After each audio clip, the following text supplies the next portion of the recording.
Okay. It is not a decision which I took on the editing table, so it's there. Okay. మొన్న మన నేను మిమ్మల్ని క్యూఎండేలో మిమ్మల్ని అడిగా, ఆ సెల్ఫ్ ఇంటెలిజెంట్ అయిపోయి ఏదన్నా మిస్ అవుతారా అని చెప్పి. ఇప్పుడు ఇందాక మీరు మొన్న కాన్ఫిడెంట్గా చెప్పారు అలాంటి ఛాన్సే లేదని చెప్పి. But at the end of the day we're humans.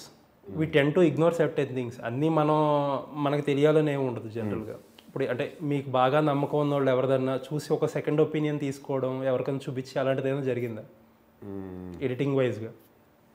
లేదండి, నేను నా టీంకే చూపిస్తాను, ఏడీస్కి, ఆబ్వియస్లీ యాక్టర్. ఆబ్వియస్లీ వీళ్ళందరూ ఇన్సైడర్ పర్స్పెక్టివే కదండి, they are not outsiders. At the end of the day వాళ్ళ పర్స్పెక్టివ్ అంతా మీ పర్స్పెక్టివ్ ఒక సింక్లో ఉంటుంది.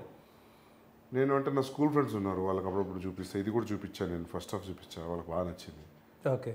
సెకండ్ హాఫ్ అప్పుడు ఇంకా రెడీ లేదు కాబట్టి చూపించలేదు. సో జస్ట్ నేను ఎప్పుడు టెస్ట్ చేద్దాం అనేది ఎవరికి చూపించలేదు, సరే వీళ్ళు చెప్తారేమో అని. ఎందుకంటే నా ఫీలింగ్ ఏంటంటే నాకు బోర్ కొడితే ఆడియన్స్ కూడా బోర్ కొడుతాను అనుకుంటున్నాను. ఎందుకంటే చాలాసార్లు చూసుంటా కదా, సో చాలాసార్లు చూసినా కూడా నాకు బోర్ కొట్టలేదు కాబట్టి ఐ ఫీల్ ఇంకా more confident that it will not bore అని. అంటే చాలామంది అంటారు కదండి, ఇప్పుడు నాకు రెగ్యులర్గా ఒక డైరెక్టర్స్నో ప్రొడ్యూసర్స్నో ఇదే క్వశ్చన్ అడిగినప్పుడు వాళ్ళు ఏమంటారంటే కొన్ని ఆబ్వియస్ థింగ్స్ ఉంటాయి. ఈ థింగ్స్ మేము ఎండ్ ప్రోడక్ట్ చూస్తున్నప్పుడు అసలు హౌ డిడ్ ఈ ఫైనల్ కట్లోకి ఎలా వచ్చింది, ఇది అసలు ఎలా వచ్చిందని అనిపిస్తుంది. వాళ్ళని అడిగితే వాళ్ళు ఎక్కువ చెప్పే ఆన్సర్ ఏంటంటే ఒక ఫ్రేమ్ని ఎక్కువ సార్లు చూడడం, కరెక్షన్స్ కోసం, దానికోసం, డిఐ కోసం, రికార్డింగ్ కోసం చూడడంతో we tend to lose our judgment. And మన ప్రోడక్ట్ కాబట్టి obviously we own it up. So అందులో ఆ జడ్జ్మెంట్ మిస్ అవుతుంది అంటారు. మరి అట్ ది కాంట్రాస్ట్ ఏంటంటే మీరు ఏం చెప్తున్నారు, నాకు బోర్ కొడితే అందరికీ బోర్ కొడుతుంది, నాకు నచ్చితే అందరికీ నచ్చుతుంది అని అనుకుంటాను నేను. ఏంటి కాంట్రాస్ట్? కాంట్రాస్ట్ ఏం లేదు, అంటే ఇప్పుడు మనం చూసిందే చూసి చూసి చూసి చూసి బోర్ కొడితే మీరు అన్నట్టు ఎన్నిసార్లు చూసినా కూడా బోర్ కొడుతుంది కాబట్టి వాళ్ళకైతే ఒక్కసారికి బోర్ కొట్టకపోవచ్చు అనేది ఒక క్యాలిక్యులేషన్. ఇంకోటి ఏంటంటే నాకు ఎన్నిసార్లు చూసినా బోర్ కొడుతుంది కాబట్టి వాళ్ళకి బోర్ కొట్టదని ఒక క్యాలిక్యులేషన్. దానికి కంప్లీట్లీ యాంటీ క్యాలిక్యులేషన్. ఓకే. ఎందుకంటే ప్లస్ నేను 3 hours 6 minutes అర్జున్ రెడ్డి, ఒక అబ్బాయి ఒక అమ్మాయి కథ అది. అది చూసినప్పుడు దానికంటే 15 నిమిషాలు ఎక్కువ ఇది అంతే.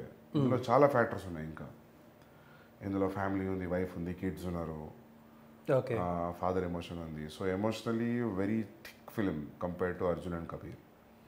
అది 3 గంటలు 6 నిమిషాలు చూసినప్పుడు ఇది 3 గంటల 10 నిమిషాలు ఎందుకు, 21 నిమిషం ఎందుకు చూడలేరని అనిపించింది. ఒక క్రియేటివ్ పర్సన్కి ఆబ్వియస్లీ ఒక ఇన్హెరెంట్గా మనకు ఒక ఈగో ఉంటుంది ఒక క్రియేటివ్ పర్సన్కి. అంటే నేను ఎందుకు చేయలేను, ఐ కెన్ డూ ఇట్ అనేది ఒకటి ఉంటుంది. మీరు ఇప్పుడే చెప్పారు అర్జున్ రెడ్డి 3 hours 6 minutes. ఇప్పుడు కొంతమంది ఏంటంటే ఆ 3 hours అప్పుడు కూడా మిమ్మల్ని ఇలా డౌట్ చేశారు, 3 గంటల సినిమా ఏంటి, రిలేటివ్లీ ఫ్రెష్ ఫేసెస్ వాళ్ళు, కొత్త డైరెక్టర్, 3 hours సినిమా ఏంటని చెప్పి చాలామంది డౌట్ పడే ఉంటారు. మీరు you proved them wrong obviously.